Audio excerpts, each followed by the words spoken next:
Secret Service agent Ethan Burke arrives in Wayward Pines, Idaho with a clear mission: locate and recover 2 federal agents who went missing in the bucolic town 1 month earlier. But within minutes of his arrival, Ethan is involved in a violent accident.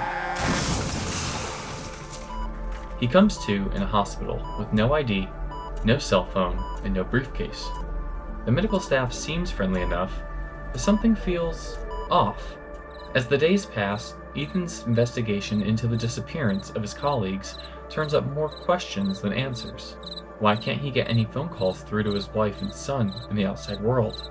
Why doesn't anyone believe he is who he says he is? And what is the purpose of the electrified fences surrounding the town? Are they meant to keep the residents in, or something else out? Each step closer to the truth takes Ethan further from the world he thought he knew, from the man he thought he was, until he must face a horrifying fact: he may never get out of Wayward Pines alive. Welcome to Wayward Pines, and thank you for joining me in today's book review. My name is Kyle, and today I will be reviewing Blake Crouch's mind-bending science fiction mystery, Pines. It's the first book in the trilogy that follows the harrowing adventure of Secret Service agent Ethan Burke. I've listened to several Blake Crouch books this year, and decided to give this one a try since I absolutely loved his other works. The book was published in 2012, and the series was adapted into a TV show that aired for 2 seasons. I haven't watched it yet, but I'll be sure to let you know how it is when I do. Today we will cover the book's main characters and major themes, the author's writing style and character development, my most memorable moment, the highlights and drawbacks, and who might enjoy reading it. At the very end, I will give it a rating out of 5 stars and let you know if Pines is a must-read. Let's get into it. Ethan Burke, the protagonist of the story. Ethan is a resilient Secret Service agent and former soldier. Ethan's loyalty and sense of duty are the driving force that helps him overcome the toughest obstacles, but he is also haunted by past trauma. Teresa Burke, Ethan's loving and perhaps loyal to a fault wife. She embodies strength and vulnerability. The story circles back to Teresa multiple times, adding a layer of depth and understanding for the reader. Special Agent Kate Hewson, Ethan's former partner who has gone missing in Wayward Pines. Ethan and Kate were close, perhaps closer than they should have been. Was that the reason why she was transferred to another office? Sheriff Pope, the strict and feared sheriff of Wayward Pines. Ethan has a number of interactions with Sheriff Pope throughout the story, who assists Ethan during his investigation in Wayward Pines. Or does he? Nurse Pam, the first person Ethan sees when he wakes up in the hospital. Nurse Pam tries to assist Ethan, but her help is anything but helpful. Ethan initially brushes it off as small-town incompetence because of her sweet and bubbly personality, but he quickly begins to doubt her motivations as the weird feeling of paranoia in the pit of his stomach grows. Without going into too much detail and giving away any spoilers, the book explores several powerful themes that drive the suspenseful and eerie atmosphere of the story: identity and memory, isolation and surveillance, survival and human instinct, freedom versus control, the nature of truth and reality, family and loyalty. It was fun to watch these themes develop throughout the story, especially the competing themes like freedom versus control and truth and reality. These diametrically opposed themes coalescing out of sheer necessity. Blake Crouch uses a straight-to-the-point style of writing. He paints detailed pictures without a lot of fluff, which allows the book to move along at a comfortably fast pace.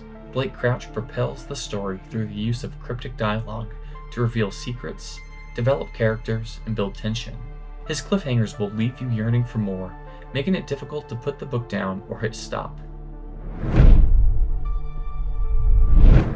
At first glance, Ethan's character is easily the most complex and undergoes the most development throughout the story. It is not until later in the book that the reader can truly begin to understand the gravity of the situation for the other characters. I found this to be a refreshing twist to the usual character development, where we watch multiple characters develop simultaneously.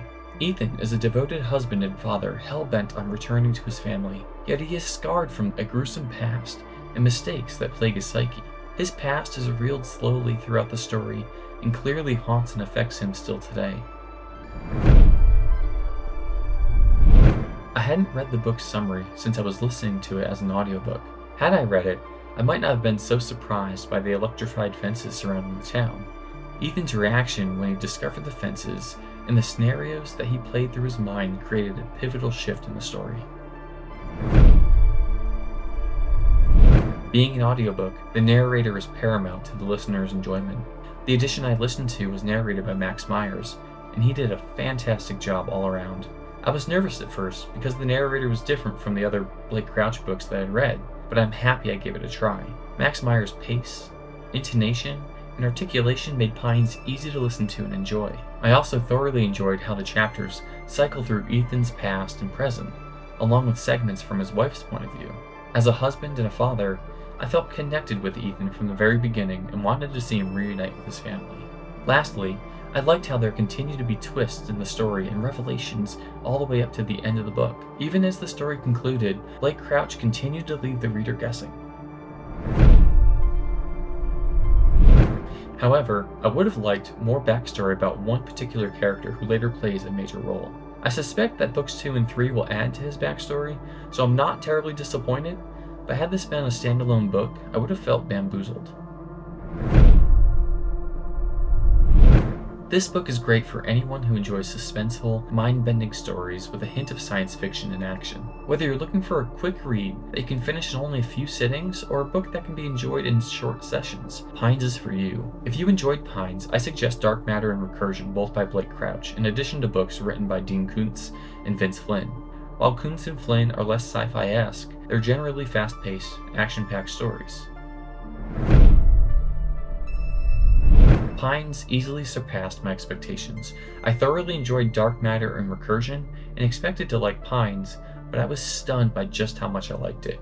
I give Pines a solid 4.5 out of 5 stars, and definitely recommend it as a must-read. If you enjoyed this review, please like and subscribe. Let me know in the comments section if you've read the book or are considering it, and please let me know what other books you'd like me to review. Thank you, happy reading.